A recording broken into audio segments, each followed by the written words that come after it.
আমি কি কবার আছে শুনে না তাকে না বুঝতে আবার কথা বলবো বসে নিয়ে যাবে ভাঙ্গার প্রখ্যাত আলেমে দ্বীন হযরত মাওলানা মিজানুর রহমান ফরিদি সাহেব দামাত বারাকাতুহুম মুহতামিম নারায়ণদিয়া মাদ্রাসা সালতা ফরিদপুর। আসসালামু আলাইকুম ওয়া রাহমাতুল্লাহি ওয়া বারাকাতুহু। ইন্নাল হামদালিল্লাহ নাহমাদুহু ওয়া নুসাল্লি আলা রাসূলিহিল কারীম আম্মা বা'দ ফাআউযু বিল্লাহি মিনাশ শাইতানির রাজীম বিসমিল্লাহির রাহমানির রাহিম ওয়াত্তাকু ইয়াওমান তুরজাউনা ফীহি ইলাল্লাহ আমানতু বিল্লাহি সাদাকাল্লাহু মাওলানাল আযীম اللهم صل على محمد وعلى آله وأصحابه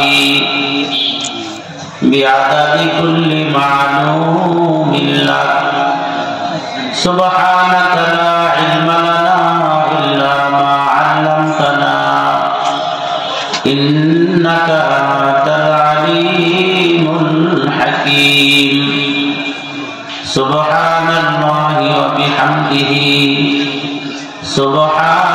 সুবহানাল্লাহিল আযীম। অধ্যকার মাহফিলের সম্মানিত সভাপতি, উপস্থিত মুরব্বিয়ান ইকরাম, যুবক ভাইয়েরা, পর্দায় বসা মা ও বোনেরা, রব্বে কারীমের দরবারে শুকরিয়া, আল্লাহ আমাদেরকে মাগরিবের নামাজের পরেই দ্বীনি নসিহত শোনার জন্য বসার তৌফিক দান করেছেন। বলেন আলহামদুলিল্লাহ। এশারের নামাজ কয় রাকাত? এশারের ফরজ নামাজ কয় রাকাত? জোহরের ফরজ নামাজ কয় রাকাত? আপনি প্রচন্ড অসুস্থ, তারপরেও নামাজ কয় রাকাত পড়তে হবে? 4 রাকাত। আপনি এক ঠ্যাং নাই, এক পাও নাই, কাইতে বসে ইশারায় নামাজ পড়তেছেন, ইশারায় বইসেও না, ইশারায় তখনও কয় রাকাত? 4 রাকাত। যত বড় মুমূর্ষ হন, অসুস্থ হন, নামাজ যদি পড়ার মতো কোনো পরিস্থিতি থাকে তখনই আপনাকে পড়তে হবে কয় রাকাত? আপনি পরিপূর্ণ সুস্থ, একেবারে পরিপূর্ণ সুস্থ, 2.5 মিনিট বোঝা আমি কি কবার আছে শুনে না তাকে না বুঝতে আবার কথা বলবো বসে নিয়ে যাবে। যত বড় সুস্থ আপনি থাকেন, আপনি 72 কিলোমিটার দূরে গেলেন, এখন নামাজ পড়বেন কয় রাকাত? 2 রাকাত পড়বেন। কেন? কি জন্য কষ্ট হয়েছে? কি আর শক্তি আছে তো? সমস্যা কি? না, আল্লাহ আজিলে দেয় নাই, আল্লাহ আজিলে দেয় নাই। একজন মানুষ যখন সফর করে তার ক্লান্তিটা কি পরিমাণ হবে, তার সমস্যাটা কি পরিমাণ হবে, এটা মালিক আপনার আগে অনেক আগে জানে। যার কারণে হাজার সুস্থ থাকার পরেও 4 রাকাতের নামাজ 2 রাকাত পড়তে হবে, 4 রাকাত পড়লে হবে না। বিষয়টা কেন বলেছি, এখানে ঘোষণা হয়েছে আমির হামজা মাগরিব পরে বয়ান করবে, বুঝলেন নাই? আর মাগরিব পরে আরেকজনের দেখি আপনার মধ্যে সুলতানি উঠছে, বিষয়টা বুঝবেন তো আগে। সে বেচারা আসতেছে সিলেট থেকে, কোথা থেকে? তাহলে এখানে মাগরিব পড়ার কথা। যানজটের কারণে আমি যতটুকু জানি মাগরিবের আগে সে পদ্মা সেতু বানিয়ে দিচ্ছে। এখন এতটুকু সমস্যা একজন মানুষ নিতে পারে না, কথা বলেন না কেন?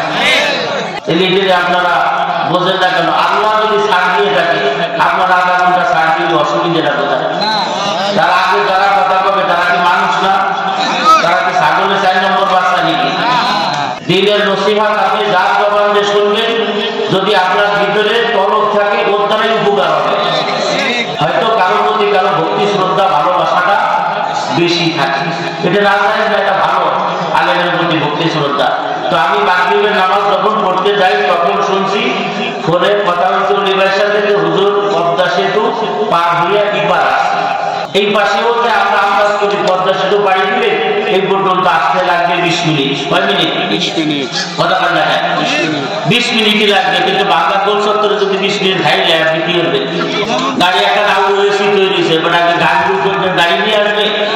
ধৈর্য ধরা ছাড়া কিছুই করার নাই। ইন্নাল্লাহা মা'আস সাবিরিন। নামাজীদের সাথে আল্লাহ না, রোজাদারদের সাথে আল্লাহ না, হাজীদের সাথে আল্লাহ না,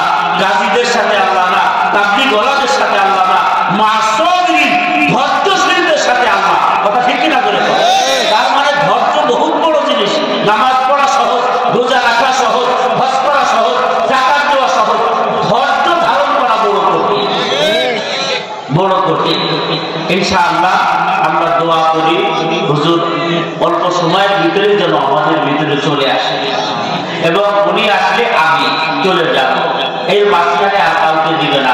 এবার খুশি হয়েছেন তো আপনারা? এবার খুশি হন নাই? এখানে আমার দাওয়াত নাই, মাহফিলে জানিয়েছেন না, পোস্টারে আমার দাওয়াত নাই।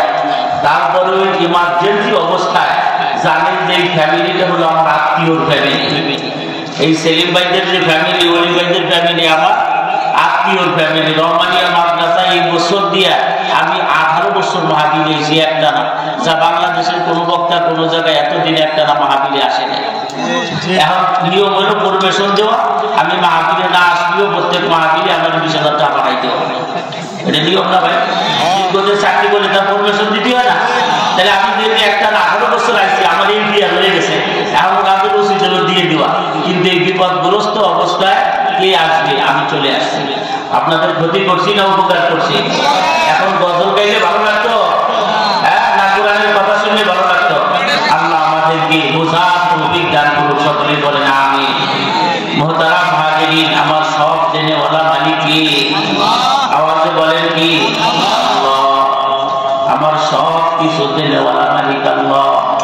আমি যা দেখি আর যা দেখি না, আমি যা বুঝি আর যা বুঝি না, এই সব কিছু দেওয়ালা মালিক আমার আল্লাহ। বিনা চাওয়ায়, বিনা বলায়, বিনা দরখাস্তে সময় উপযোগী আমার কাছে সব কিছু পৌঁছিয়ে দিয়েছেন যিনি, তিনি হলেন রব, তিনি হলেন আমার আল্লাহ। এই আল্লাহ রব্বুল আলামিন বলেন, ইন্নাল্লাযীনা ক্বালু রাব্বুনা আল্লাহ। বান্দা, তুমি যদি আমাকে রব বলে স্বীকার করো, আমাকে খালেক বলে স্বীকার করো, আমি আল্লাহ রব্বুল আলামিন তোমাকে ঘোষণা দিলাম, নাহনু আউলিয়াউকুম ফিল হায়াতিদ দুনিয়া, আমি দুনিয়ার জীবনে তোমার বন্ধু বানায় নিব। আল্লাহকে বন্ধু বানানোর দরকার কেন? আমার সব দিনেওয়ালা মালিক আল্লাহ। এখনো আমার কাছে যা আছে এগুলো টিকে রাখার মালিক আল্লাহ। চাইলে তিনি যে কোনো সময় আমার থেকে ছিনিয়ে নিয়ে যেতে পারেন। আমার হাতের শক্তি, আমার পায়ের শক্তি, আমার জবানের শক্তি, আমার কণ্ঠের শক্তি সব নিয়ে নিতে পারেন। সুতরাং তার সাথে আমার সম্পর্ক থাকার দরকার। এ পর্যন্তই থাকতো না, দুনিয়ার জমিন থেকে আমি যেদিন চলে যাব মহা বিপদে পড়ে যাব। মৃত্যু হলো মানুষের মহা বিপদ, আজরাইলের হাতে দেখা দেওয়াটা হলো মহা বিপদ। মৃত্যুর উপরে কাপড়ের ভিতরে ঘুমানো, এটা হলো মহা বিপদ। মৃত্যুর পরে কবরের ভিতরে শায়িত হওয়া মহা বিপদ। কেন? এখানে কোনো আপনজন বলতে কেউ থাকে না। নির্জন ঘর, নিরাময় ঘর, সাথীহীন ঘর, বাতিহীন ঘর, ও ঘরে একলা থাকার মতো কোনো বীর বাহাদুর দুনিয়ায় তৈরি হয় না। আল্লাহ রাব্বুল আলামিন ফরমানে যে আগুন বলেন, বান্দা, আমাকে যদি তোমার বন্ধু বানায় নাও, আমাকে যদি তোমার বন্ধু বানায় নাও, আমাকে যদি তোমার রব বানায় নাও, তুমি যদি আমার গোলাম হয়ে যাও, আমার কথা মানো, আমি অফিল আখিরাহ কথা দিলাম দুনিয়ায় তোমার বন্ধু হব, আখিরাতেও তোমার বন্ধু হয়ে যাব। যখন আখিরাতে আমি তোমার বন্ধু, যখন দুনিয়ায় আমি তোমার বন্ধু, তখন তোমার জন্য আল্লাহ তাখাফু ওয়া লা তাহজানু, তোমার ভয় করার কিছু নাই, কিছুই তোমাকে ভয় করতে হবে না। দুনিয়ায় থাকলে খাদ্যের ভয় করা লাগবে না, মুসিবতের ভয় করা লাগবে না, দুশমনের ভয় করা লাগবে না, শত্রুর ভয় করা লাগবে না, কারণ আমি আল্লাহ তোমার সাথে আছি। আর কবরে যাওয়ার পরে কবরের ভয়ও তোমার করা লাগবে না, হাসরের ময়দানের ভয় করা লাগবে না, মিজানের ভয় করা লাগবে না। আমি আল্লাহ তোমার সাথে আছি। আল্লাহ তাখাফু ওয়া লা তাহজানু, ভয় তো দূরের কথা, ভয়ের আগে যে একটা চিন্তা হয়, একটা পেরেশানি হয়, এই পেরেশানি পর্যন্ত তোমার থাকবে না।